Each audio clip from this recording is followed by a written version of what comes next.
बनवा राजा।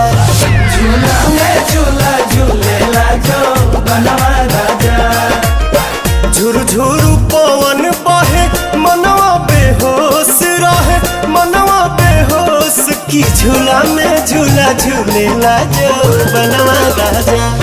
झूला में झूला झूलेला जो बनवा राजा।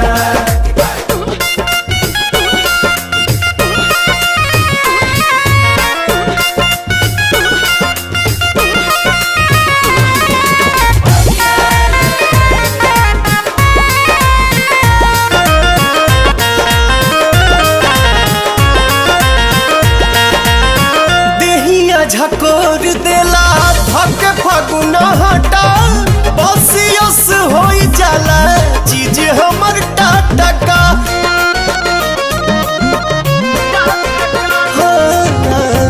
देहिया झकोर देला धक फगुना हटा बसियस हो जाला चीज हमर टाटका। बसियस हो जाला चीज हमर टाटका। रंगवा से रोस रहे तनिको न जोश रहे तनिको न जोश खिसी फुर फुर उड़ेला सुगनमा राजा। झूला में झूला झूलेला जो बनवा राजा।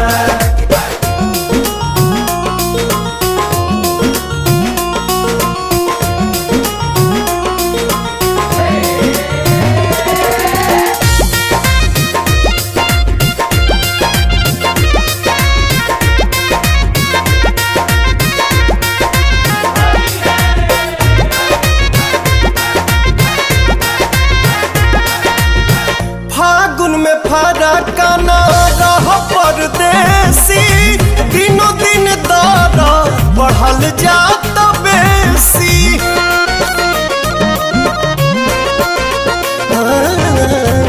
फागुन में फरका ना रह परदेसी दिनों दिन दर बढ़ल जात बेसी। दिनों दिन दर्द बढ़ल जात बेसी। तन माता होश रहे घुंघरू के दोष रहे घुंघरू के दोष पवन जिए ले मतलबी का गनमा